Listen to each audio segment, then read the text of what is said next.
I'm not sure if you've ever heard the phrase timing is everything, but this is absolutely true, especially in the world of music production. So today we're going to talk about how to dial in that timing using warp mode. So right here we have the rhythm section of our track. We've got our drums, we've got our bass, organ, and guitars. And you can see even visually, the timing is not perfect. These guitars, one's coming in a little early, one's consistently a little late. The bass and the drums don't perfectly line up. They're close, but not perfect. So in this video, as I mentioned, we're going to use warp markers and warp mode to correct for this. Now, the first thing we're going to need to look at is the actual warping algorithms that Luna is going to use to create our warp markers. Now, we talked about this a little bit earlier, but let's just go through it and talk about each one just briefly. Polyphonic, of course, is going to work best on instruments with more than one note playing at a time, so guitars, pianos, etc. Monophonic works best when the instrument or voice is playing only one note at a time. Vari-speed is kind of a specialty thing. Essentially, it links the pitch and time. So if you speed up material, the pitch is going to go up as well. And if you slow material down, the pitch will go down. Luna Razor Blade is essentially magic when you're time stretching or compressing drum or percussion type material. The reasoning for this is it's made to maintain the best phase coherence and keep the most accurate transients and tails when working specifically with percussion. Now, Luna Polyphonic is just another take on the polyphonic algorithm. So if you're working with polyphonic material, but you're not really getting what you want out of the polyphonic algorithm, go ahead and try the Luna Polyphonic and see if that helps you. And while we're on the topic of switching back and forth, it's very easy to audition these. So it's a good idea to kind of listen and use your ears and see which algorithm is working best for warping. For right now, I'm going to stick with what we chose when we were doing the tempo changes earlier. So we've got the Luna Polyphonic on our guitars, and we have monophonic on our organ and bass. So let's go ahead and select the tracks that we're going to be editing with warp markers. And then because we have selection groups active, we can just go to the warp view on any of the tracks and they'll all go to the same view. So we're going to go right here to where it says view. Click clips, which is what it's currently set to, and we're going to set this to warps.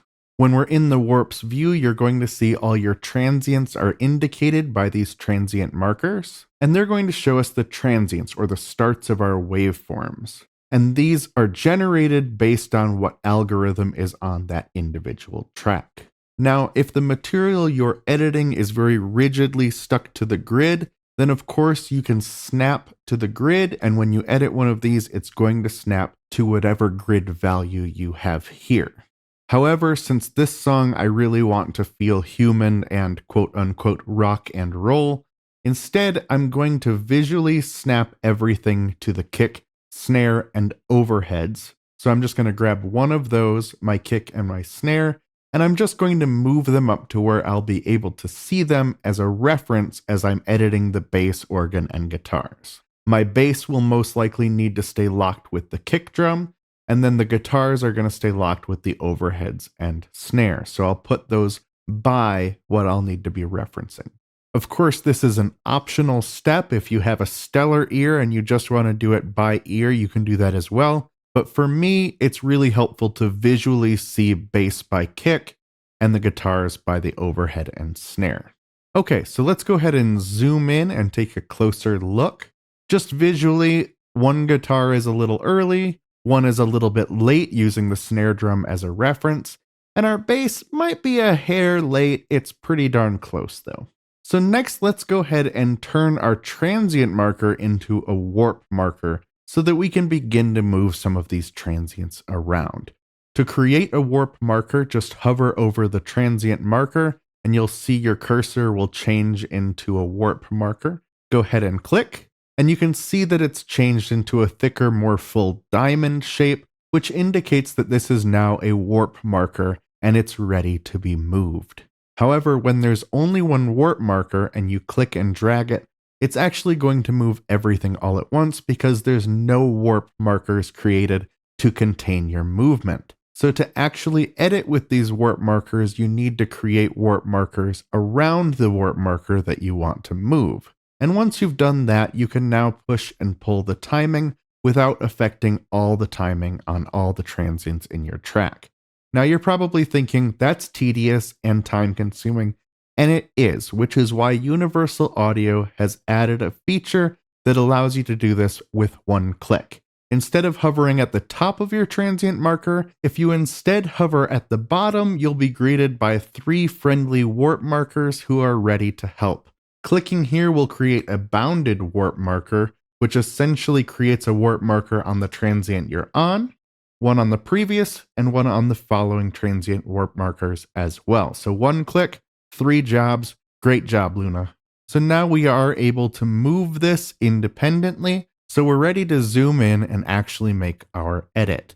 To do so, just click and drag, and I actually go down and place my cursor on the reference track as I'm dragging. That way I know it lines up perfectly.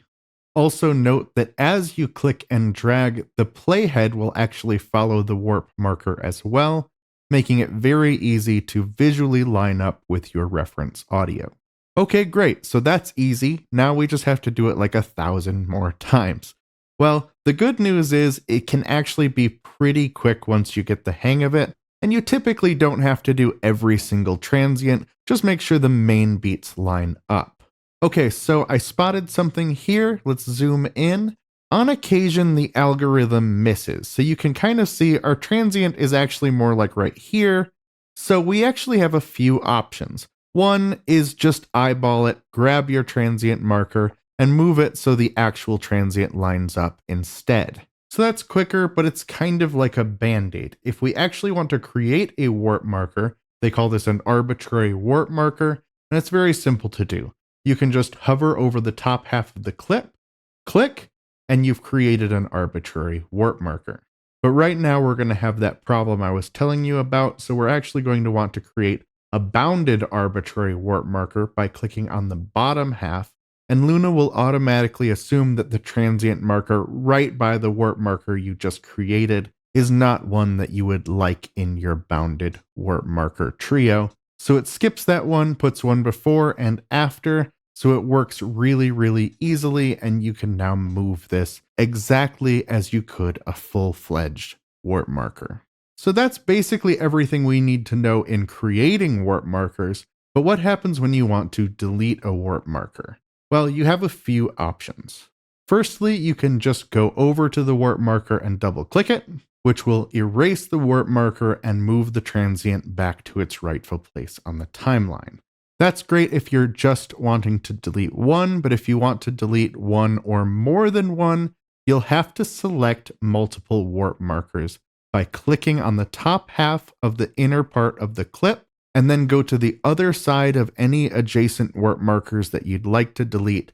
Hold Shift and click there to make your selection, and then press Delete to delete all the selected warp markers. Now, I'm going to go ahead and Command Z to bring those markers back. Now, you can also move several markers the same way by selecting the area around them and adjusting any of the selected markers.